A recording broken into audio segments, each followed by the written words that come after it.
When you are diagnosed with a cancer or you've been through a cancer, providers or friends may say, well, you should just be thankful that you made it through this.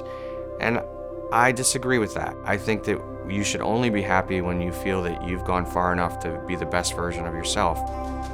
Penn Medicine ENT is not only going to deal with your cancer, but we're going to deal with the consequences of dealing with the cancer.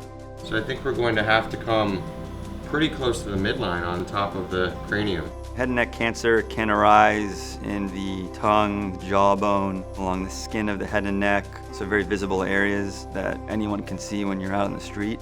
I think it's very important being able to repair and reconstruct defects that might occur when people are treated for cancer.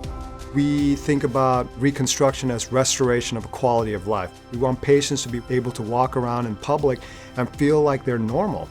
What makes Penn stand out more than other centers is that we have 6 of us that actually do reconstruction.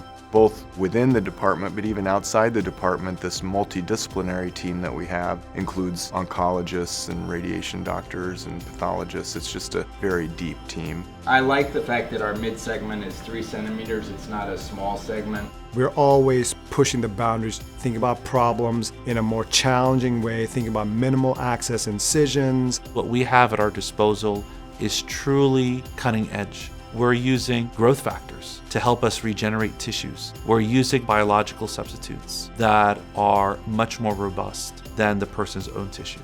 We're incorporating technology where we're able to 3D print and we're able to simulate someone's surgery before they even have it, which is extremely, extremely exciting. We don't feel like we've accomplished anything just by taking out a cancer and doing an average reconstruction. That, to us, is not a job well done. A job well done is when no one realizes they've actually had major head and neck cancer surgery. In medicine, you get a lot of rewards and a lot of satisfaction. Sometimes it's seeing how the surgery turned out and how the incision heals and how the reconstruction looks and how the cancer is cured. But I have to tell you, I think the best part is seeing people return to their norm.